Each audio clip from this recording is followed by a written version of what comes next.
Heyo, your friendly neighborhood quarter guy here. And the Green Scorpion here. And as those of you who follow us know, we absolutely love MegaMan. But what you might not know is that we've enjoyed his spin-offs as well. And today, Oscar and I are teaming up to tackle one of the less talked about ones. Of the various branches of the Mega Man universe... Don't bring that up, please. What do you... Oh, yeah. Anyway, one that doesn't get talked about a lot is MegaMan Battle Network. Unlike the classic NX series, Battle Network opt to create an RPG in a parallel universe. In this universe, pretty much everything electronic is connected to the internet. And I'm not talking about just TVs and phones, I mean pretty much everything. This extreme level of connectivity makes viruses a greater threat than ever. In the Battle Network series, robot masters are replaced with sentient programs called NetNavis, who battle with the aid of their operators, or sometimes unassisted, to wipe out these viruses and sometimes battle one another. It's like your digital best friend. So today, we're giving you our list of the top 20 NetNavis in the series. We're taking a look at their design, backstories, boss fights, and even their operators when applicable. Now keep in mind that we won't be taking the anime or manga into account, just the games themselves. Also, we won't be including Mega Man himself because we all know he's the best. And one more thing, there will be spoilers on this list, so you've been warned. And with all that said, jack in! Top 20 Mega Man Battle Network NetNavis. Execute!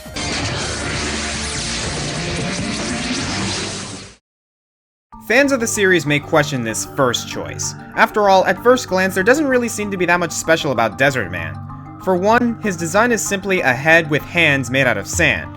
Or, well, cyber sand. Geez, another head with hands boss? Seriously, we've had Andros, Tiki Tongue, Necrodius, that boss in the Tower of the Gods in Wind Waker. His operator, Tsuneyama, is a real jerk too. He starts by posing as the organizer for the N1 Grand Prix and supervises the opening rounds. Then he infiltrates the finals as Net Battler Q in an effort to delete ToadMan. As it turns out, he's in the World 3 and was using the tournament to display the organization's power. He even goes as far as to take Chaud's father hostage. So, why is he even on the list then, Oscar? Oh, I'll tell you why, Adam. It's for his boss fight in Battle Network 3. In all seriousness, this is a really well-designed fight. During the battle, he'll try to trap you in quicksand, assault you with his hands, which, by the way, become lion heads, try to crush you with sand blocks, and even dissipate when attacked so he can't be hit in succession. But what I really love is how you counter that defense mechanism. Water, right? I've been to the beach enough times to figure that out. Still, that's genius that they actually factored that into the fight itself. That being said, however, I'm glad that both DesertMan and Tsuneyama got what they deserved. Man, the things some people will do for ratings. Tell me about it.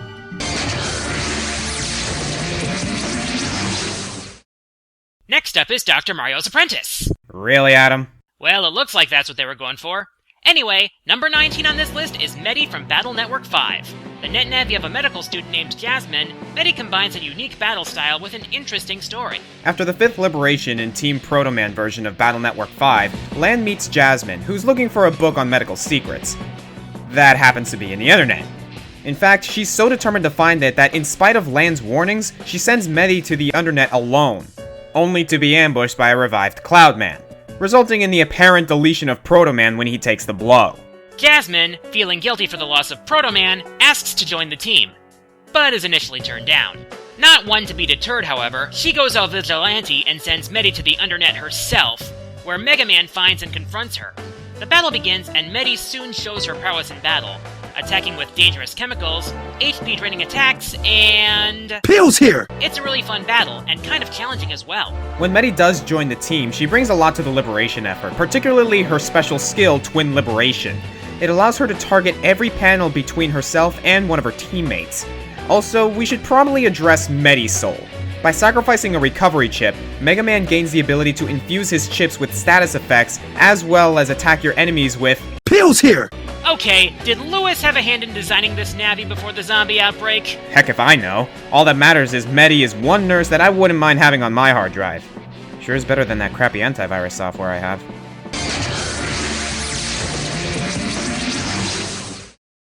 The majority of Navis were based on robot masters from the classic Mega Man series, and in most cases they had a lot to live up to. While some failed, others held up pretty well, and some even surpassed the originals.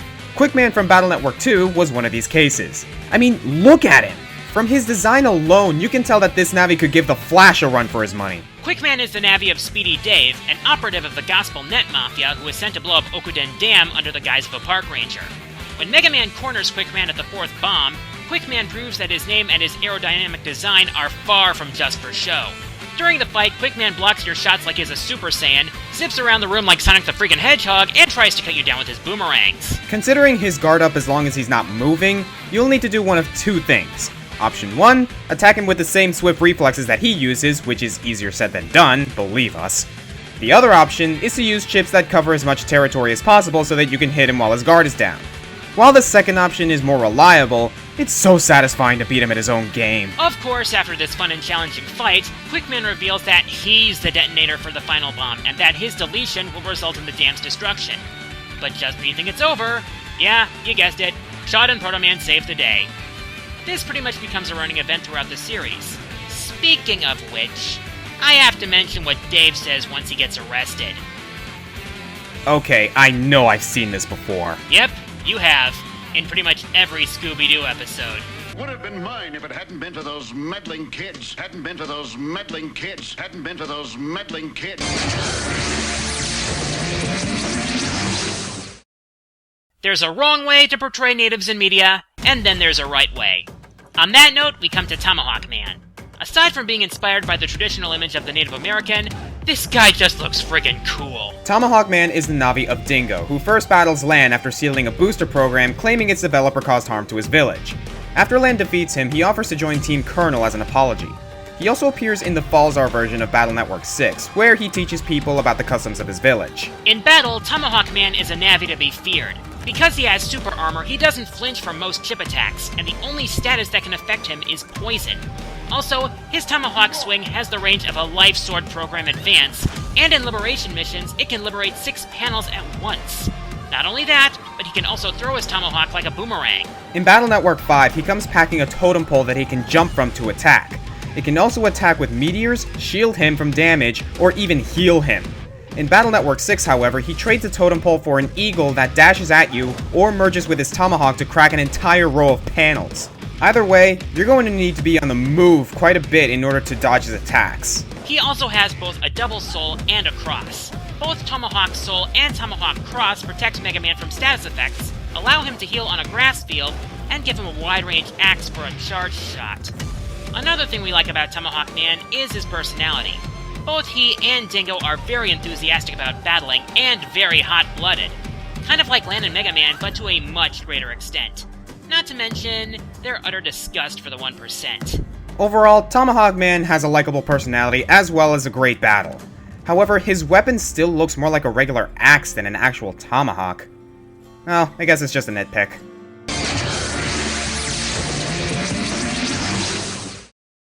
While Battle Network 6 is held in higher regard than both 4 and 5, its lineup of Navis really isn't that impressive.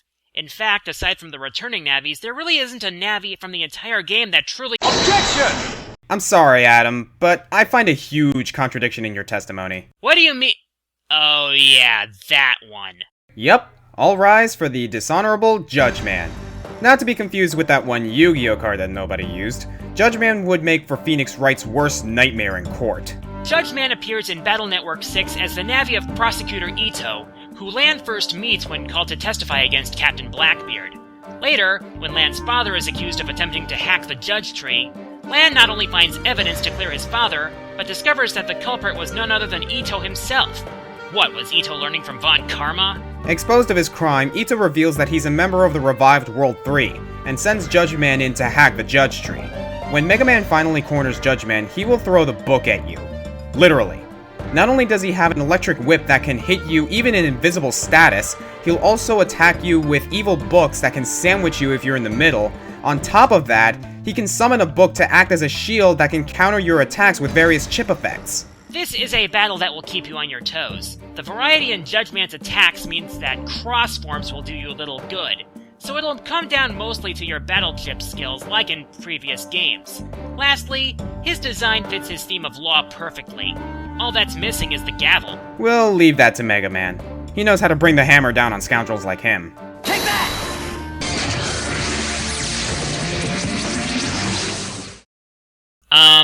Oscar? Who put Metal Gear in my Battle Network? What are you talking about? That's SearchMan. You know, the sniper navi from Sharrow in Battle Network 4. The one I talked about in my top 10 snipers list. Oh yeah, that's right.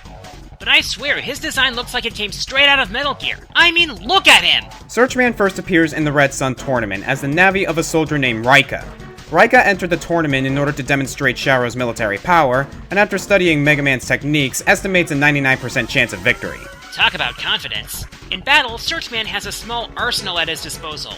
Not only does he have his scope gun, but he also wields grenades and even satellite lasers.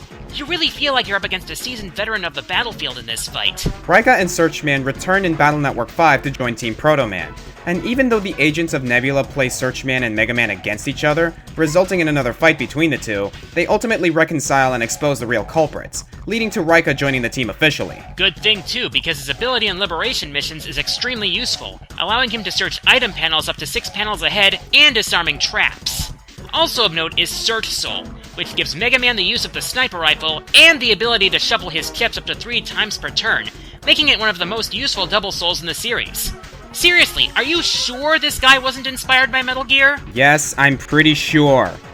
Although Kojima's son was a fan of MegaMan Battle Network. Trust us, we're gonna get to that later.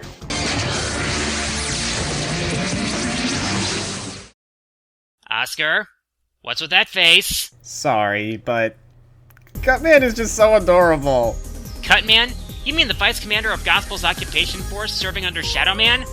Also, snap out of it! Ow! Sorry. Anyway, in Battle Network 2, after Land finds a balloon sent from Yumland and gets inspiration for his research project, he has MegaMan check out Yumland on the net. Unfortunately, by the time he gets there, he finds Yumland's network has already been destroyed. After talking with what appears to be the lone surviving Navi, CutMan appears to clean up the mess, as it were. From his dialogue, he really seems to look up to ShadowMan. His battle can be either pretty tricky or relatively easy. The key is that rock in the middle of each half of the arena. Throughout the fight, he'll send a blade slowly circling around your half, meaning that you'll be on the move often unless you break the rock. Aside from that, he'll also attack you directly by throwing scissors at you, and if you're on the front row, he'll even use the blade on his head, hoping to take more than just a little off the top. Of course, if you break the rock, you won't have to worry about that attack. In the end, while CutMan doesn't have that much of a backstory, his battle and design make up for it, landing him at number 14. Where else will you find a boss this cute? MegaMan Powered Up.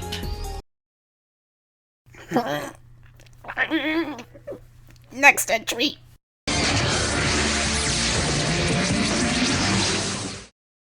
In MegaMan Battle Network, the real-time battle system and the way that the battle chips are used can often make for great tests of strategy, much like a game of chess.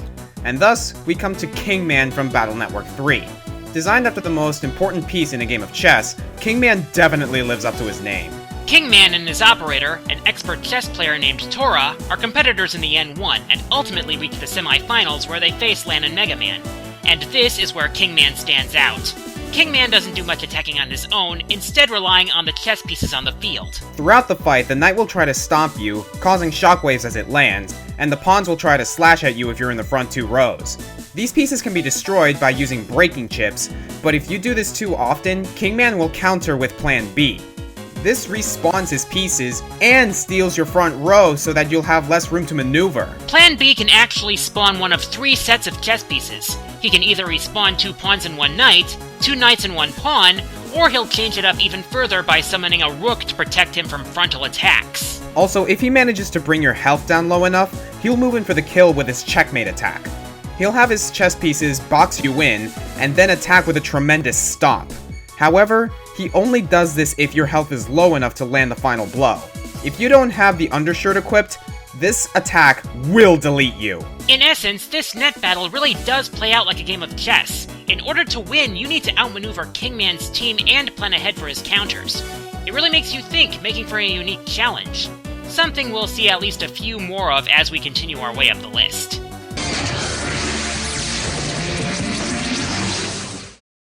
Oscar, you're making that face again. Who is it now? ToadMan. Oh, for crying out loud. Yeah, I'll admit, ToadMan's reimagining in Battle Network is as cute as all get out, but don't let this Navi's exterior fool you. Fighting him makes his original counterpart look even more pathetic than he already is. The Navi of a reporter named Ribita. Typical. ToadMan first appears in Battle Network 2 as an optional battle, then returns in the Team Colonel version of Battle Network 5, serving a parallel role to Medy, except in Team Colonel, Ribita is just looking for a scoop in the internet. Fighting ToadMan here actually requires strategy beyond just mashing the attack button. On the field, lily pads will float along the top and bottom. ToadMan will station himself on one of these lily pads, but as soon as you move to the row he's on, he'll move right to the other. While this is happening, tadpoles will attack you on those 2 rows, and occasionally ToadMan will let out a croak, releasing a musical note that does electricity damage and paralyzes you. This is ironic considering ToadMan is a water-based Navi and is weak to electricity. If he does paralyze you, he'll follow up with his attack by popping up in front of you to slap you. In Battle Network 5, he gains a new attack in which he tosses out a hopping frog that creates water panels for ToadMan to hop out of. And slap you. These battles actually test your skills with field manipulation and wide-range chips while keeping you on the move. Of course, when he joins the team, he becomes a valuable ally. He works best as a supporter, with his ability to give your allies the power to liberate 5 panels in a row. Also, he gives MegaMan the power of Toad Soul, allowing him to use a paralyzing homing shot, as well as use water panels to hide and power up aqua chips. So yeah, ToadMan is both an adorable Navi and a great supporter. Just don't take him lightly, otherwise, you'll be the one who croaks. And cue facepalm! Hey, that is my bit!